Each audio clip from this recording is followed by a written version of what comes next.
Mbak Ya, Mulia. shalom, Pastor. Shalom. Ya. Mau nanya, Pastor, kalau misalnya kita udah di Taman Eden nantinya gitu ya, Pastor ya, apakah kita masih punya kehendak bebas seperti Adam dan Hawa?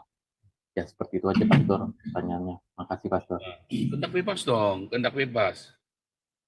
Ya, kita Oh, semua punya kehendak bebas. Tapi kan kehendak itu karena kita sudah hatinya semua sudah dirubahkan, maka kehendak bebasnya kan baik kan? Betul nggak? hmm, Misalnya nih, ya Pak Mulia eh, boleh, Pak Alexis boleh.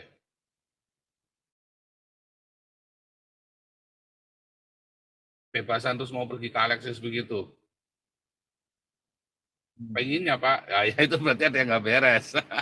Kalau saya mah udah enggak ya saudara ya, udah nggak pengen ya. Ada kehendak oke. bebas, tapi kan kita ada yang apakah dibatasi enggak ya? Pokoknya aku nggak mau aja, gitu ya. Hmm, Apakah mereka ya. tidak berbuat kejahatan, tidak berbuat yang tidak jahat?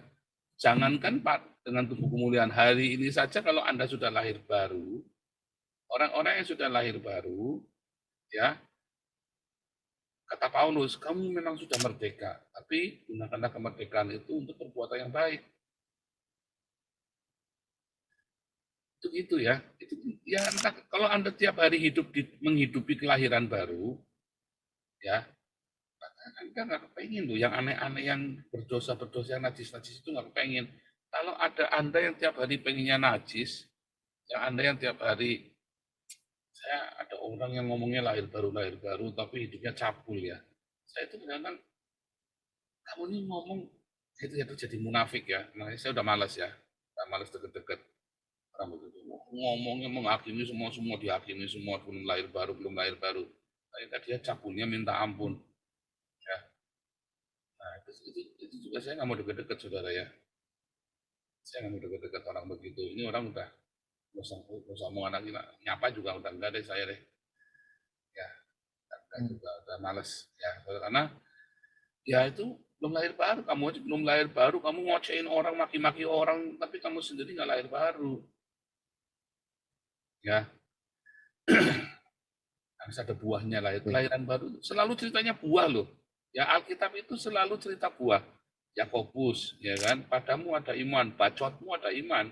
Tapi aku kan tunjukkan, aku nggak ngebacot, tak tunjukkan dengan perbuatanku. Begitu saya nunjukkan dengan perbuatan, orang-orang Trinitas langsung ngebacot Hmm, semua kan. Wah, satu-satu ngebacot itu kan. War ayat semua. Wah sombong, wah ini kamu ini kalau macam gundulmu peang. Kamu ngebacot, saya tak tunjukkan dengan perbuatan saya. Cukup kan marah-marah kejang-kejangan orang-orang Trinitas ini kan. Masuk orang Unitarian itu ya, si siapa itu yang digebukin di penjara itu gara-gara menghina Islam. Ya sama bacot doang. Buahnya mana? Kalau kita dalam semua perdebatan kita yang penting buahnya. Sama ya, Anda orang Kristen belum lahir baru. Jangankan dalam buku kebangkitan nanti kalau sudah dibangkitkan ya, kalau dibangkitkan. hmm, Sekarang saja nih, saya bebas nggak ada uang buat ke pelacuran, ada uang, tapi kepengen nggak? Enggak.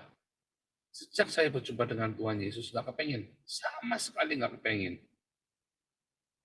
Ya, dulu ya nggak kepengen juga, ya, cuman kepleset, ya kan. Cuma sekarang nggak ada keplesetnya. Kenapa kepleset? Karena saya ya bilang nggak kepengen, tetapi di dalam bawah sadar itu saya bergaulnya dengan orang-orang seperti itu, ya kan? Jadi suatu hari pasti kepleset. Karena kan kita lihat pergaulan yang buruk rusak kebiasaan kita yang baik. Nah, setelah saya ketemu dengan Tuhan Yesus, saya udah tahu ya. Saya ngerti di mana, kenapa saya bisa kepingin seperti itu. Kan konyol sekali sekali dalam seumur hidup itu saya lakukan ya. Tapi kan, aduh, kan saya hidup dalam urapan, jadi ketika saya sekali kepleset, itu jadi kutub urapan itu. Busuk kan semuanya kan. Urapan itu kan kalau satu aja, kalau sedikit aja busuk, kayak nilai setitik rusak susu sebelanga. Sama seperti itu ya. Itu sama tuh, urapan juga begitu. Anda satu pun najis saja, Anda najis semua urapan itu, Anda kudu ngumpulin lagi dari awal. urapan juga seperti itu ya, urapan dalam hidup kita. Makanya jangan main-main dengan percabulan perzinahan itu. Sekali akan membuat menderita. Tetapi bagaimana dengan sekarang? Ya saya tahu dan saya nggak mau. Saya minggir. Benar-benar nggak pengen. Makanya ada di waktu di Den Haag, di Delft ya, kita ada persekutuan doa. Saya cerita orang yang lahir dari Allah tidak berbuat dosa. Dia nggak terima. Memang Pak Paulus sudah nggak berbuat dosa? Enggak, saya nggak bikin dosa. Kalau kamu masih bikin dosa, saya heran. Kamu jangan-jangan belum lahir baru. Oh, serius ya? Dalam pikiran pun enggak, dalam pikiran juga enggak. Serius, dalam pikiran pun enggak, saudara. Di orang jengkel, boleh jengkel, tapi kan tidak berbuat dosa. Dan jengkelnya malam, jangan sampai matahari terbenam. Ya kan? Itu masuk ya. Nggak main-main itu. Itu Pak Mulia. Oke, terima kasih Pastor. Ya, jadi pasti ada kehendak bebas. Tuhan kita bukan Tuhan yang pakai pedang terus. Kamu kalau enggak Trinitas, kalau kamu enggak la ilaha tak bunuh kamu. Bukan Tuhan yang seperti itu ya. Bukan Tuhan yang kejam ya.